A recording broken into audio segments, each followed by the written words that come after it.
दोस्तों आज हम आपको यूनिवर्स की सैर कराते हैं। इसमें धरती का क्या पोजीशन है, धरती का कितना साइज है, ये आपको पता चल जाएगा। इसके साथ साथ ये धरती इस गैलेक्सी में और इस ब्रह्मांड में क्या साइज रखता है, यह केवल मात्र एक धूल के कण के बराबर है।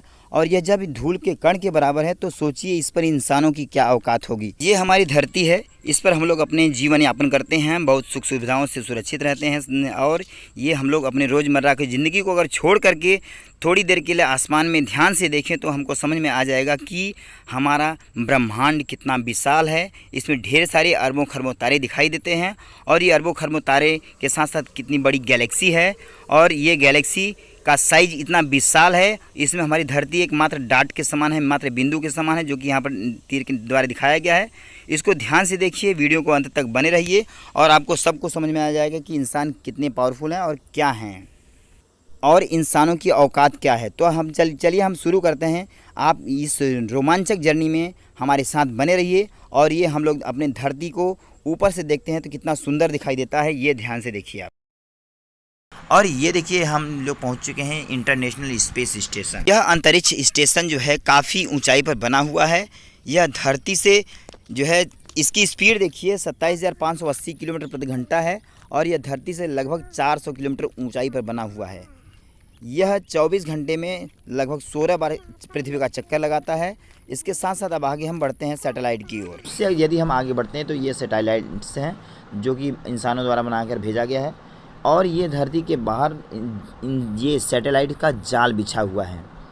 ये देखिए ढेर सारे सैटेलाइट्स दिख रहे हैं। अगर इससे हम आगे बढ़ते हैं तो हमारी ये ब्लू प्लैनेट इतना सुंदर दिखता है और फिर ये जो है हम उससे जब आगे बढ़ेंगे तो ये लगभग 3,84,000 किलोमीटर की ऊंचाई पर आप जो है मून पर पहुंचते हैं। ये देखिए मून है और ये चंद्रमा जो है यहाँ पर एटमॉस्फेयर नहीं है, जिसकी वजह से यहाँ सबसे पहले उतरने वाले व्यक्ति नील आर्मस्ट्रांग के पैरों के निशान अभी भी बने हुए हैं। और यहाँ पर वातावरण भी नहीं, एटमॉस्फेयर नहीं है, जिसकी वजह से यहाँ पर ढेर सारे कॉमेट्स आते रहते हैं।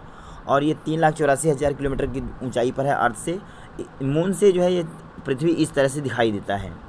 ये देखिए इसके जो सतह है काफ़ी उबड़ खाबड़ है। यहाँ पर ढेर सारे धूमकेतु कॉमेट्स आते रहते हैं, जिसकी वजह से बड़े बड़े चंद्रमा हो गए हैं। एटमॉस्फेयर न होने की वजह से यहाँ पर ढेर सारे कॉमेट्स आते रहते हैं, जबकि धरती पर वातावरण है और यहाँ पर जो कॉमेट्स आते हैं वो हवा में ही जल जाते हैं, जिससे धरती को नुकसान नहीं होता है। और ये जो है अगला जो है प्लैनेट वो है वीनस। ये हमारे सोलर मंडल का सबसे चमकीला प्लैनेट है और इसको जो है अर्थ का सिस्टर माना गया है, अर्थ की बहन के रूप में जानते हैं इसको। और ये जो है लगभग धरती के समान है। यहाँ पर जो है सल्फ्यूरिक एसिड के बादल होते हैं, यहाँ पर एसिड रेन होती है जो कि भयंकर रेन होती है, जिसकी वजह से यहाँ पर गर्मी बनी रहती है। और इस पर गर्मी का एक और भी रीज़न है, जो सूर्य से जो किरणें आती हैं इस धरती पर, ये वीनस पर। ये देखिए वीनस पर जो चट्टान है ये उबड़ खाबड़ है और यहाँ पर जो सूर्य की किरणें आती हैं ये ट्रैप होकर रह जाती हैं और यहाँ पर गर्मी बाहर नहीं निकल पाता, जिसकी वजह से यहाँ पर ये चमकीला दिखाई देता है। ये देखिए इस वीनस का सरफेस है, इस पर कैसा उबड़ खाबड़ सरफेस है और यहाँ पर भी उबड़ खाबड़ चट्टान है जो कि इस तरह से दिखाई देता है। अब अगर इससे हम आगे चलते हैं तो आपको लिए चलते हैं मरकरी प्लैनेट पर, जो कि सन के सबसे नज़दीक है। ये है मरकरी प्लैनेट और यहाँ पर जो देखने में आपको इस तरह से दिखाई देगा, यहाँ पर दिन और रात काफ़ी जल्दी होता है। ये जो है सूर्य का चक्कर सबसे तेज़ लगाते हैं। यहाँ पर रात का टेम्परेचर -170 डिग्री सेंटीग्रेड तो दिन का टेम्परेचर 400 से अधिक पहुँच जाता है।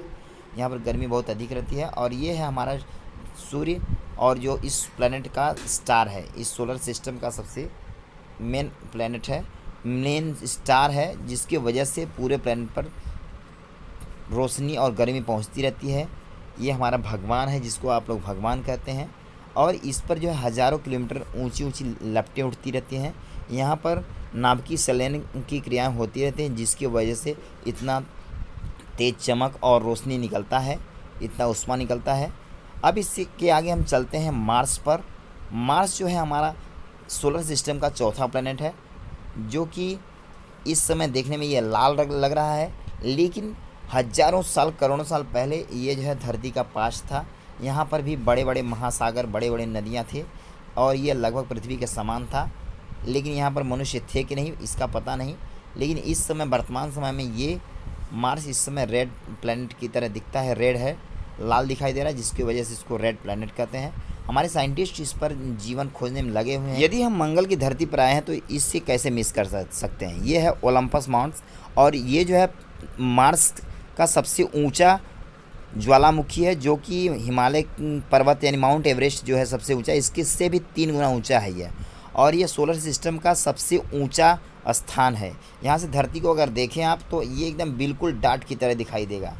और अगर हम इससे आगे चलते हैं तो आपको मिलेगा एस्ट्रॉयड बेल्ट्स, जो कि हज़ारों करोड़ों अरबों छोटे छोटे एस्ट्रॉयड का बना हुआ ये मलबा है। और ये इतने बड़े बड़े मलबे हैं जिस पर कि कई बड़े शहर बस सकते हैं। ये देखिए काफ़ी विशाल चट्टान के समान है, इस पर कई बड़े शहर बस सकते हैं। और ये मलबा जो है पृथ्वी का चक्कर ये सोलर सिस्टम में एक बेल्ट की तरह वर्क करता है, एक बेल्ट की तरह घूमता है। और यह मिल जाए सब एक में तो बहुत बड़ा प्लैनेट बन सकता है, लेकिन इसको जो है बहुत विशाल, बहुत बड़ी शक्ति रोके हुए है, जिसको प्लैनेट में कन्वर्ट नहीं होने देती है। जुपिटर, ये जुपिटर जो है इतना विशाल एरिया में फैला हुआ है। यह जो है गैस से बना हुआ एक बहुत बड़ा प्लैनेट है। यदि आप इसके सरफेस पर खड़ा होना चाहेंगे तो खड़े नहीं रह पाएंगे, क्योंकि इसके सतह जो है गैस से बनी हुई है और आप सीधे अंदर चले जाएंगे। यहाँ देखिए बड़े बड़े आंधी तूफान उठते रहते हैं, जिसकी वजह से यह इस तरह से भयानक दिखाई दे रहा है।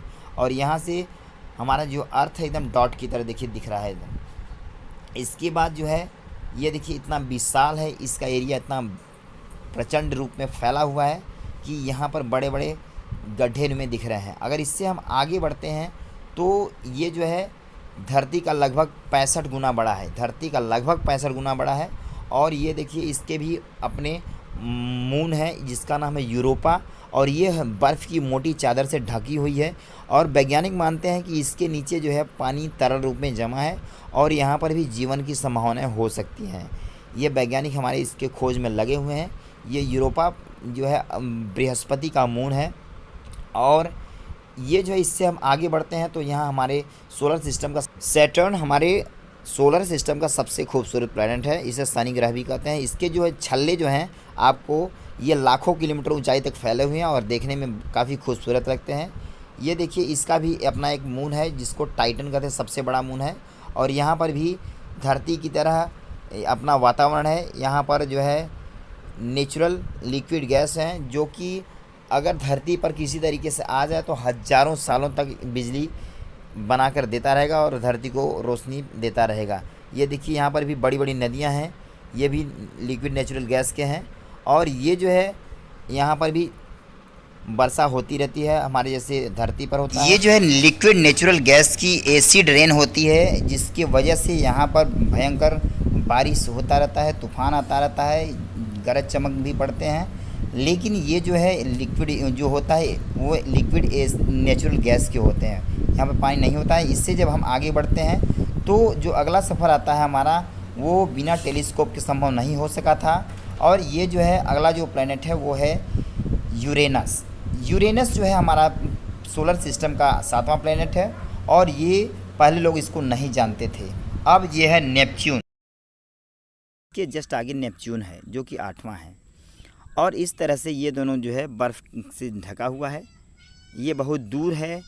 अब जो है हम लोग चलते हैं इससे भी आगे क्विपर बेल्ट में, जो कि बहुत ही आगे है। यह जो है एस्ट्रॉयड बेल्ट से 20 मीटर चौड़ा, 20 गुना चौड़ा और 200 गुना विशाल एरिया में फैला हुआ है। इसके जस्ट जब हम आगे बढ़ेंगे तो यहाँ पर देखिए बड़े बड़े चट्टान नुमा जो है कुछ एस्ट्रॉयड्स हैं, जो कि ऐसे ही घूमते रहते हैं। और इस पर भी सूर्य के सोलर सिस्टम जो है उसका ग्रेविटेशनल फोर्स वर्क करता है। और इसके बाद ये सैडना है जो कि 13 बिलियन किलोमीटर दूरी पर है। यह भी देखिए इस सूर्य का चक्कर लगाता रहता है। यह भी एक बौना ग्रह है, इसका इन्वेंशन 2003 में किया गया था। यह जो है सूर्य से काफ़ी दूरी पर है, जो कि पहले लोग नहीं जानते थे, लेकिन 2003 में इसका खोज किया गया। इसके बाद ये देखिए मनुष्य द्वारा छोड़ा गया यह एक ऐसा उपग्रह है जो आज भी इसका जो है टेलीस्कोप के माध्यम से जानकारी दे रहा है। यह 19 बिलियन किलोमीटर दूरी पर स्थित है इस समय। इसकी गति बहुत तीव्र गति है, जिससे कि यह हमेशा दूर ही जा रहा है। और इसके साथ साथ जो सोलर सिस्टम है सन, उसका ग्रेविटेशनल फोर्स सभी प्लैनेट पर लग रहा है, जिससे कि सभी प्लैनेट्स बंधे हुए हैं। इससे भी आगे जो एस्ट्रॉइड्स हैं उन सब पर भी सूर्य का ग्रेविटेशनल फोर्स वर्क करता है, और ये जो है सभी को बांध करके इसको घुमा रहा है। इसके साथ साथ देखिए, ये जो है अगला जो एस्ट्रॉइड जा रहा है, इसी के माध्यम से हमारे अर्थ पर पानी आया था, इसी के माध्यम से हमारी धरती पर जीवन आया था। ये सब बर्फ़ के चट्टान घूम रहे हैं, ये भी पानी से भरे हुए हैं। लोगों का ऐसा मानना है कि इसमें सूक्ष्म रूप से में जीव बने होंगे। ये देखिए, हमारे सोलर सिस्टम के बाहर एक एस्ट्रॉइड्स का एक बर्फ़ का चादर बिछा हुआ है। यह आर्ट क्लाउड हमारे सोलर सिस्टम के आखिरी छोर पर है, जिससे कि यहाँ पर धीरे धीरे इसके ग्रेविटेशनल पावर कमज़ोर पड़ने लगता है। यदि हम इसके आगे बढ़ेंगे तो यह एक जो है घूप अंधेरा छाया हुआ है। इसको जो है आप जो है किसी स्पेशल यंत्र के द्वारा देख सकते हैं। ये देखिए, सारे स्टार, अरबों स्टार दिखाई दे रहे हैं, जो कि एकदम एक दूसरे से काफ़ी दूर दूर पर हैं। और इस तरह से हम लोग बढ़ रहे हैं आगे। ये जो सामने चमकीला सा दिखाई दे रहा है वो हमारा पड़ोसी सोलर सिस्टम है।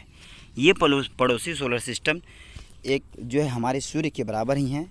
इसमें भी कई प्लैनेट्स हैं, और ये भी एकदम सूर्य के लगभग साइज़ का है। और ये जो है काफ़ी दूरी पर है, इससे 4.25 साल, यह हमसे दूरी जो है 4.25 साल लगभग लग जाता है प्रकाश को यहाँ तक आने में।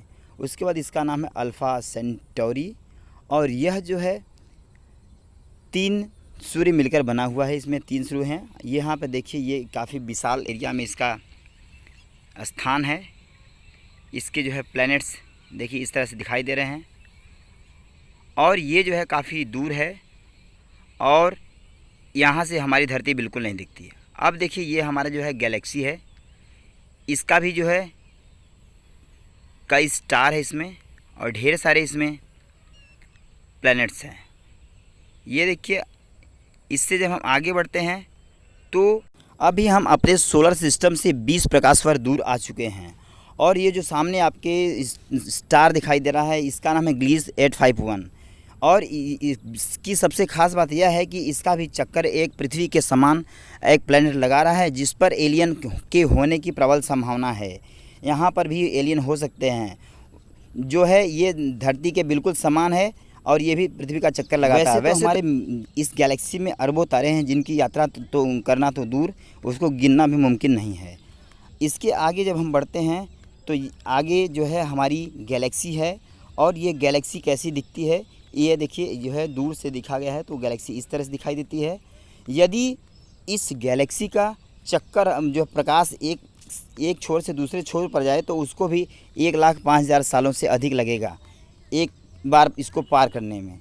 इसके साथ साथ ये गैलेक्सी जो है ब्रह्मांड में हम लोग इंटर गैलेक्टिक एरिया में पहुंच चुके हैं। यहाँ पर ढेर सारे गैलेक्सी हैं, और ये जो गैलेक्सी का क्षेत्र काफ़ी विशाल है, और इसमें भी बहुत अधिक गैलेक्सी हैं। ये देखिए, ये है इंटर गैलेक्टिक गैलेक्सी, जहाँ पर अरबों गैलेक्सियों का समूह है। ये देखिए, हम अपने गैलेक्सी से दूर निकल चुके हैं, और ये जो है सामने जो है गैलेक्सी ढेर सारे दिखाई दे रही। ये देखिए, सभी गैलेक्सियों का झुंड है, इसको लोकल ग्रुप कहते हैं। इस लोकल ग्रुप में कई गैलेक्सी का झुंड है, और ये झुंड अलग अलग तारों, अलग अलग सोलर मंडल से युक्त है। यहाँ पर भी कई प्लैनेट्स, कई सोलर सिस्टम पड़े हुए हैं। इसके बाद हम जब आगे बढ़ते हैं तो ये देखिए है लोकल ग्रुप को जब एक में मिलाया जाता है तो ये है वर्गो सुपर क्लस्टर बनता है।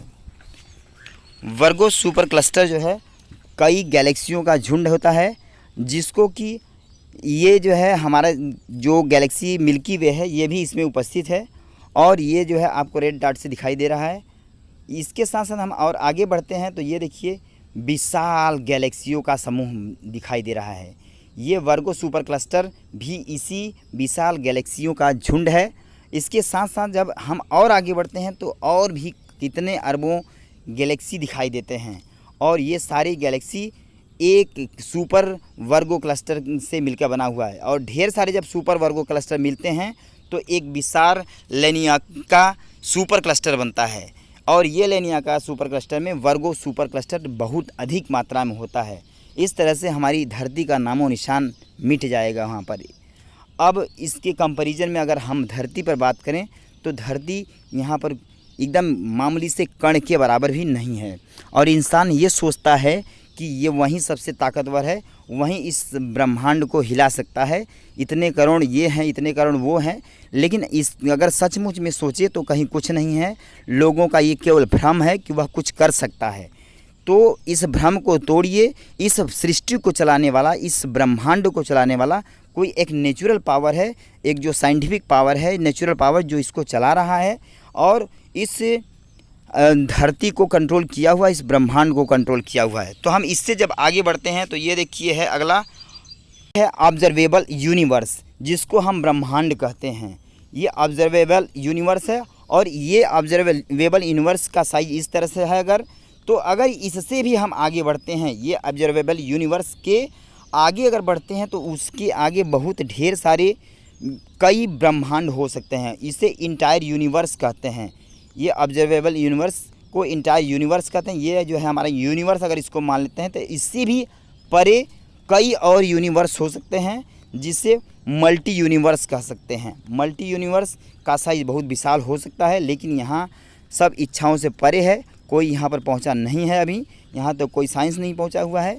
अब ये जो है मल्टी यूनिवर्स कहाँ तक फैला हुआ है इसकी कोई जानकारी नहीं है। तो दोस्तों ये जानकारी कि आपको यह वीडियो पसंद आया होगा और ये जानकारी आप ज़्यादा से ज़्यादा लोगों तक शेयर करिए, जिससे कि वे भी जान सकें। यदि आप हमारी वीडियो को देख रहे हैं, पसंद आया तो इसको लाइक करिए, कमेंट करिए, शेयर करिए और ज़्यादा से ज़्यादा दोस्तों को पहुंचाइए और इस चैनल को सब्सक्राइब करिए, जिससे आप तक यह जानकारी पहुँच